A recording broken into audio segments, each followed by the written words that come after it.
Hey, what's going on, ladies and gentlemen? My name is Rayge, and we are back today with a follow-up video in regards to the significant update and news provided yesterday relating to the ORCHIS raids.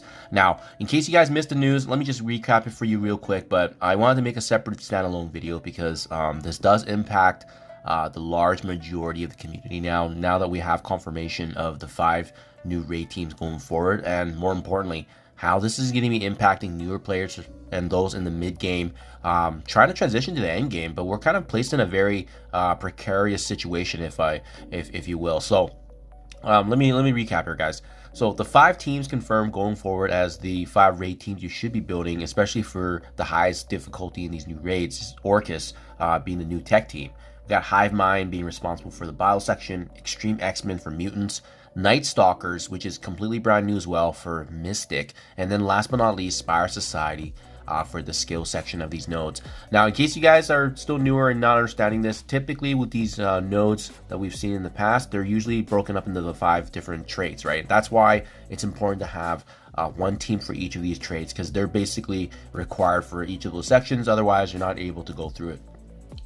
Why does this matter, ladies and gentlemen? Well, it does matter because with how the maps have been provided to us now, and this is again available on Marvelstrikeforce.com. If you go to the most up-to-date blog post, they actually do give you a rundown here of how each of the nodes start, right? And it's either going to start off with in mutants, where you can use Extreme X-Men. Likely folks will have them invested in already. Those of you transitioning from mid game to end game should have this team built. They're still one of the best right now in the game. Or the skill section that you see on the right, which is the Spire Society. Again, similar to Extreme, one of the most well-rounded teams in the game, and great investments. Definitely build both teams up as high as you can, because they're going to be providing a lot of value now that we got confirmation for ORCHIS raids requiring these teams that they're going to be here for quite some time, at least 6 months plus. Now, if we scroll up a little bit, ladies and gentlemen, you can see here they really put a lot of thought into this. The second section for the left side is Mystic. The second section for the right side is Tech.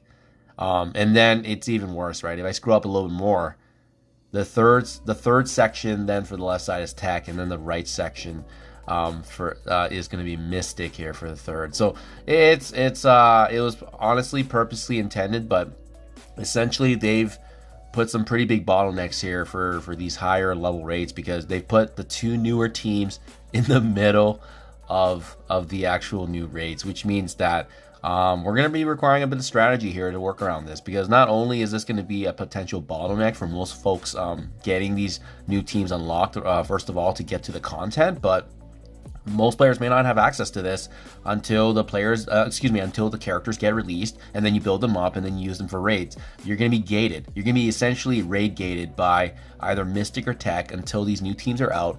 And then following the completion of the second and third section, then you can actually proceed with the 4th and final sections, which is for the left side anyways, it's skill and bio, and then for the right side, it's bio and mutant, so reverse of what we just saw.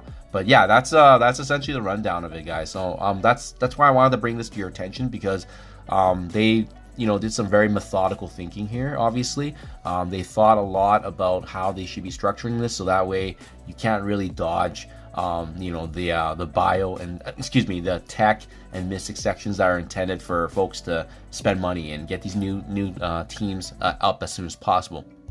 Now, having said that, there is going to be some strategies that you can work around, right? So let me just showcase for you here what you can do. This is what we've already kind of connected on as an alliance, and I would highly recommend this as well. Remember, it's going to be similarly structured to the incursions raids that we have right now in terms of rewards, right? There's going to be a 10%, there's going to be a 40, and there's going to be a 70. I think the 70% is still going to be achievable if there's some certain strategies utilized, but definitely the 100% is going to be out of reach. And we were able to get confirmation from this blog post as well that we're getting the exact same rewards as Incursion 2. So maybe they'll add something else different in the future, maybe Isolate Purple. But in the meantime, it looks like they're just going to be furthering the Incursion 2 rewards that you see. So, definitely if you're an endgame player and you're partaking in all these, you're not really missing out as much, but there's going to be some more rewards for sure. The strategy that I personally recommend, that what I've seen from other folks too, is that when they do restructure this and you have to go through obviously the Mystic and Tech section, is to get all your alliance mates to focus on one lane, right? So say for example, we're starting on the left side, this would be the mutant section. Well, on the second and third area here, make sure all your alliance, all 4 members on your one side, focus on the one lane to power through together. Power through the Mystic and Tech sections, and then spread out once again on the respective skill and bio sections with your team members. And by doing so, you're going to be able to further your shot of not just getting beyond that 40% rewards, but maybe even a shot at 70 if I'm doing the math correctly. It should be damn close. So that's going to be the tactics there, ladies and gentlemen. But I do have to say, it is unfortunately bad news bears for folks that are newer to the game, because for those that have already started in investing some of these characters, like as you can see, what I have on screen here is the full Bifrost and the full Pegasus, and this is why I've always been hesitant on building these 2 teams up. We always knew they were the next 2 teams on the way out, but we didn't, I actually didn't foresee both of them heading on the way out at the same time. And now that we're in this situation, I'm very, very grateful for that and did not overinvest. But yeah, they're tinkering around the raids more and more now that you have to build them up higher. We've seen this with Extreme, we've seen this with Hive, and we also seen this with Spire Society. So I expect nothing but less from Scopely and these new teams. You probably will have to build them up higher.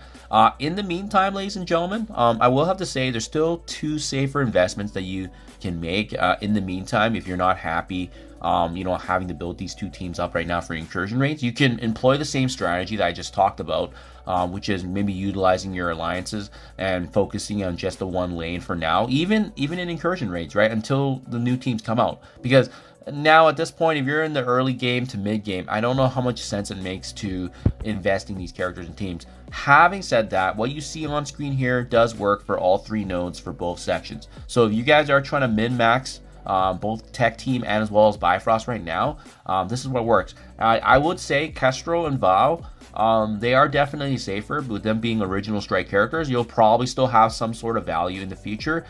If not Raids, Dark Dimension, if not Dark Dimension, at least they're all-rounders and they can add some value in some way, shape, or form in a future game mode or new content like, Escape from Kill, Source Ally, and so forth. Having said that, everybody else is kind of on the chopping board. There's certain members of the team that are more important, obviously, but I would say out of this 10, Rescue's going to be pretty pivotal for the Pegasus team, just the revives and so forth. And then otherwise, I would leave everybody as is. As you can see, level 85, level 90. Heck, Bifrost is a really good example because I've left them for 75 for so long and they can still get through all 3 nodes. So yeah, hopefully this is helpful, ladies and gentlemen, but Pegasus and Bifrost on the way out, so you may want to be super cautious now on building them up. The exception obviously being Kestrel and Val, because you'll still get some sort of value in the future here, but even then, I would still be hesitant because we don't know how fast these teams are coming. It could be a month, it could be a month and a half, but definitely now on the way out that you may want to hold back on your investments here. So hopefully this is helpful. Hopefully this is a good insight for you guys to prepare on, especially now that we have confirmation of the next 2 teams. Thank you for your time as always. Let me know what you think in comments below, and I'll catch you guys in the next one.